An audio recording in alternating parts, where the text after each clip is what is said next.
बम्बई शहर है ये। हाँ, बम्बई शहर में, अपने शहर में वापस आ गया है मैड नो मैड। और मेरुदंड सीधा रख। अभी पीड़ू ने, मतलब अपने जैकी श्रॉफ दादा ने एक वीडियो में बोला कि मेरुदंड सीधा रख। ये चीज मेरे को हो नहीं पा रही थी। मेरुदंड बोले तो क्या, स्पाइन कॉर्ड। मेरा स्पाइन कॉर्ड फुल झुक गया था। क्यों झुक गया था, स्टोरी आगे बढ़ाता हूँ। सॉरी, असुविधा के लिए खेद है, मैं स्टोरी बताने के लिए आपको आया नहीं, क्योंकि मैं ट्रैवल कर रहा था, बम्बई आ रहा था मैं मनाली से। लॉकडाउन में फंसा हुआ था पिछले 3 महीने से वहाँ पर, और मेरे घर पे थोड़ा इश्यूज था, तो इसके लिए हेल्थ इश्यूज था। मैं अपने तहे दिल से प्रेयर और पावर्स सभी को भेज रहा हूँ, और ये बेस्ट बार्टर सिस्टम है। आप लोग भी बदले में मेरे को सेम चीज़ भेजिए। ये बाल कैसा खड़ा हो गया है, ठीक है। तो कहानी को आगे बढ़ाते हैं। मैं था दार्जिलिंग से निकला था। दार्जिलिंग में अपना एक दोस्त बना था अल अमीन नाम का। अल अमीन जो कि बांग्लादेशी था। वो कुछ मेरे से बात कर रहा था, बोल रहा था कि मेरे को तेरा आधार कार्ड दे सकता है, मेरे को कुछ प्रूफ दे सकता है, क्योंकि मेरे को इंडिया के रेसिडेंट बनने का है, मेरे को ऐसा कुछ जुगाड़ करने का है। मैं बोला नहीं। फिर हम लोग का प्लान बना था चलो जाते हैं घूमने को। फिर मैंने बोला था चलो भूटान जाते हैं, तो उसने बोला था कि नहीं, मेरे को तो कोलकाता जाने का है, क्योंकि मेरे को थोड़ा सिटीजनशिप का कुछ सीन करने का है। तो वो कोलकाता की तरफ चला गया, वेस्ट बंगाल की तरफ, और मेरे को उसमें कोई इंटरेस्ट नहीं था। तो मैं अपने दूसरे रास्ते पे निकल लिया। मैंने एनजेपी स्टेशन से ट्रेन पकड़ा हाशीमारा के लिए कि मैं भूटान जाऊंगा। अब भूटान के रास्ते पे मैं चल तो पड़ा, पर जब ट्रेन चालू हुई तो मुझे मालूम, मैंने अपने आप में सोचा, अकेला ट्रेन में बैठा रहा था, बहुत कम भीड़ था, कोई आकर के पूछ रहा है, कुछ समझ में नहीं आ रहा भाषा में। बोला भाई मैं तो हाशीमारा जा रहा हूँ। हाँ, ऐसा करके मैं बैठा रहा था ट्रेन में। ट्रेन चालू हुई, 1-2 स्टेशन आ रहे जा रहे, बैठे रहा हूँ, गाने सुन रहा हूँ। तो फिर ऐसा स्ट्राइक हुआ कि यार मैं भूटान जा करके क्या करूँगा।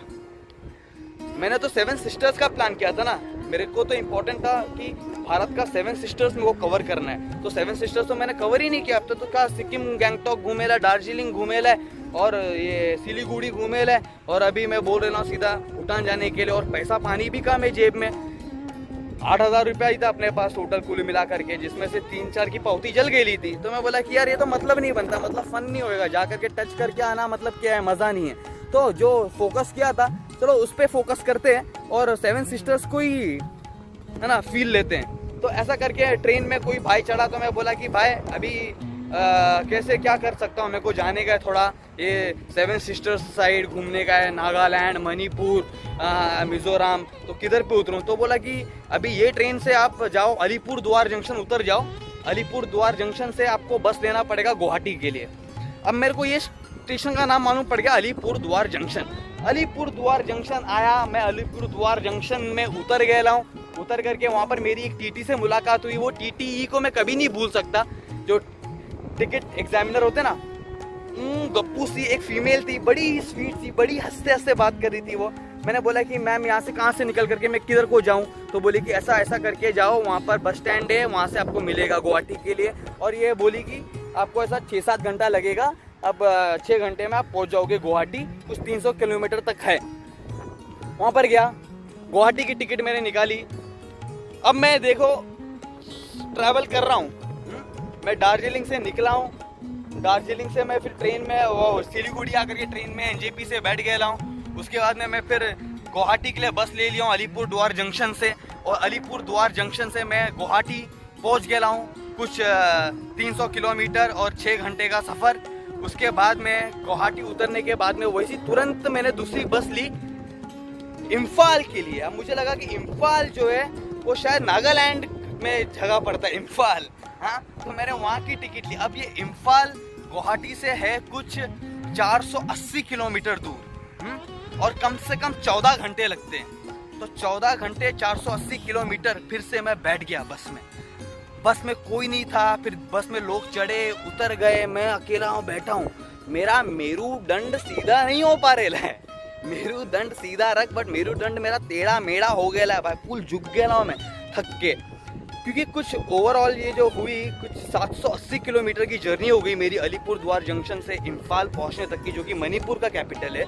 और कुछ 24 आवर्स लग गए। तो 24 आवर्स की ये जर्नी है ना, मिनिमम खा पी करके बहुत ही थकी हुई हालत में मैं पहुंचा। मेरा मेरुदंड सीधा नहीं हो पा रहा है, फुल बेंड हो गया है। और ऐसा करते करते मैं वहाँ पर जो एक बंदा मेरा दोस्त बना, बस के अंदर जो क्या बोल रहा था कुछ समझा नहीं, क्योंकि उनकी लैंग्वेज कुछ समझ में नहीं आ रही थी अपने को। इंग्लिश भी बराबर से नहीं समझ में आ रहा था क्या बोल रहा है वो। फिर उसने ना मेरे बुक में ना कुछ कुछ लिखा, बोला इम्फाल मोरांग लोकताक लोकताक ऐसा करके कुछ कुछ लिख डाला। अब जब मैं इम्फाल में उतरा, वहाँ पर मैंने भाई को पूछा कि भाई ये मोरांग लिखेला है, ये क्या जगह लोकेशन लिखेला है, इधर कैसे जाऊँगा मैं? तो बोला कि अच्छा ये आपको मोरांग जाने का है, मोरांग। तो बोलता है कि ओके यहाँ से लेना पड़ेगा कुछ। तो 45 मिनट्स का कुछ जर्नी था और मैं मोरांग जो है वहाँ पर पहुँच गया। अब मोरांग में वहाँ पर लिखा था लोकताक लेक। तो मैंने किसी को पूछा कि यार ये लोकेशन लोकताक लेक कैसा है? तो बोले कि लोकताक लेक आपको जाके घूमना है, कहाँ पर रहोगे आप? तो मैं बोला कि ऐसा कुछ लोकेशन तो है नहीं रहने का मेरे। तो वो बंदे ने फ़ोन लगाया किसी को, बोला अकेले हो आप? मैं बोला हाँ अकेला हूँ। कहाँ से आया? मैं बोला बम्बई से चला हूँ वैसे तो, पर अभी तो घूम फिर करके दार्जिलिंग साइड से आ रहा हूँ मैं।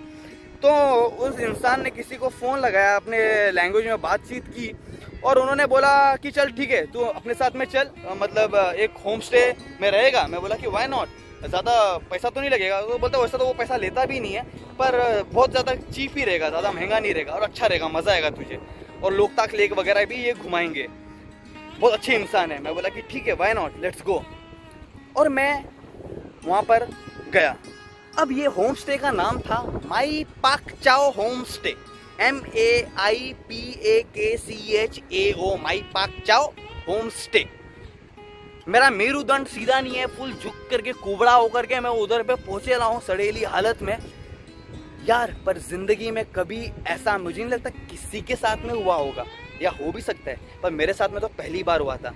मैं जैसे ही वहाँ पर पहुँचा ना, एक बड़ा सा बरामदा था, यहाँ पर इन था, इन वो होता ना खट खट खट खट खट खट, वो कपड़े बनते हैं जिसको क्या बोलते हैं, चरखा चल रहे थे। कुछ कुछ लड़कियाँ थी वहाँ पर काम कर रही थी, और एक तुलसी का पेड़ था आंगन में, वहाँ पर लिखा हुआ था माई पाक चाओ होम स्टे, ऐसा लगा हुआ था। कुछ कुछ डिज़ाइन बने हुए थे, बड़ा ही सुंदर था, बड़ा ही ब्यूटीफुल है मणिपुर। ऐसा लगता है हमेशा बारिश होने वाली, ऐसा फील होता है वहाँ का।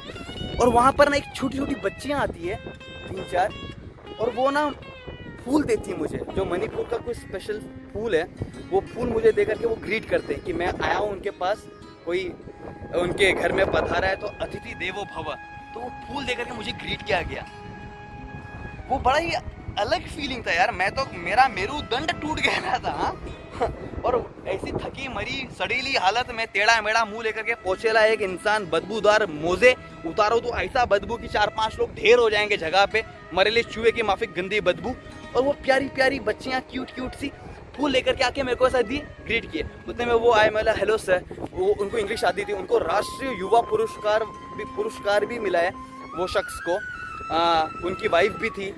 उन्होंने बैम्बू की सब्जी मुझे खिलाई। मैं बोला वेजिटेरियन हूँ, और मणिपुर वेजिटेरियंस के लिए फुल पावर है, मतलब वहाँ पर आपको दाल, पल्सेस, वेजिटेबल्स बहुत अच्छे मिलेंगे। तो फिर उन्होंने मुझे बैम्बू की सब्जी, उन्होंने बहुत ज़्यादा बागबानी कर रखी थी, फूल और अलग अलग क्रॉप्स, अलग अलग सब्जियां। उनके यहाँ पर वो इनका चरखा भी चलता था, जहाँ पर लड़कियाँ बहुत ज़्यादा काम भी करती थी, उनकी वाइफ भी थी। और उन्होंने ये मुझे बना करके खिलाया, मुझे एक रूम दे दिया। वहाँ पर एक गुजराती फैमिली भी रुकी हुई थी। वो गुजराती फैमिली चर-चुर कर रही है, कुछ अपना डिश निकाल करके लेके आ रहे हैं खाने के लिए। खाने के बारे में वो लोग टू मच इन्वॉल्व थे खाने को लेकर के। उनको है ना कुछ अपना भी चटनी अचार ले रहे थे वहाँ पर, उनसे भी डिमांड रख रहे थे। अपने को तो ऐसा कुछ खाने का रहता ही नहीं, इसलिए अपने को मिल गया खाने को, बहुत बड़ी बात है। और बैम्बू की सब्जी, बाम्बू देने वाला बम्बू सर पे, क्या वो बम्बू की सब्जी खाया, बहुत मस्त लगा।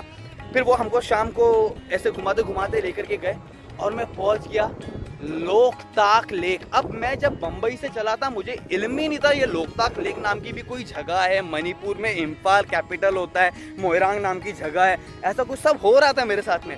और ये लोकताक लेक अगर मैं आपको बताऊं तो जितनी जैसे आपकी ये नज़र जा रही है ना, इतनी दूर दूर तक हॉराइजन, ठीक है, ऐसा इतना दूर दूर तक वो लेक फैला हुआ है। और फ्रेश पानी है, उसके ऊपर फ्लोरास जमे हुए हैं, उसके ऊपर पत्ते हैं, फूल है अलग अलग तरह के, और एकदम फ्रेश वाटर लेक बोलते हैं उसको। मतलब वो इंडिया का तो मतलब बिगेस्ट या लार्जेस्ट जो भी होता है, सबसे बड़ा फ्रेश वाटर लेक है। और साउथ ईस्ट एशिया में वो 2nd नंबर पे आता है मेरे ख्याल से, लोकताक लेक। तो इतने बड़े लेक के दर्शन हो गए मुझे, मैंने विटनेस कर लिया अपनी आंखों के सामने।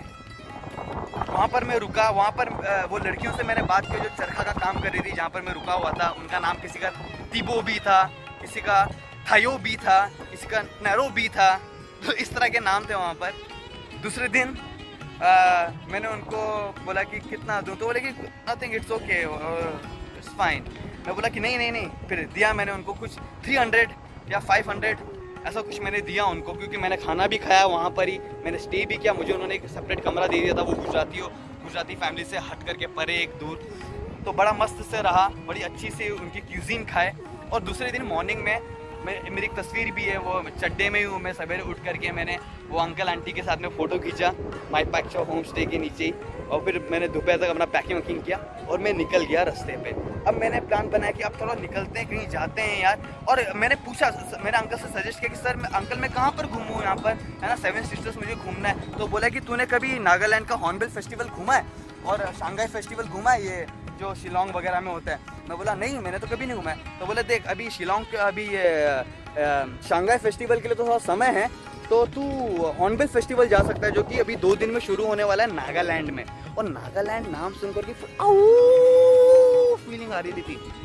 तो फिर मैं बैग पैक करके चल दिए लाऊं और जाकर के रास्ते पे बैठ गए लाऊं और लिफ्ट मांगने को लगे लाऊं। चलो लेट्स आस्क फॉर लिफ्ट, कोई लिफ्ट मिलेगी, जाते हैं लिफ्ट मांग करके। अब मैं मणिपुर में हूँ, मणिपुर के मोरांग में हूँ, और मैं मोरांग से लिफ्ट मांग रहा हूँ कोहिमा के लिए, नागालैंड के लिए।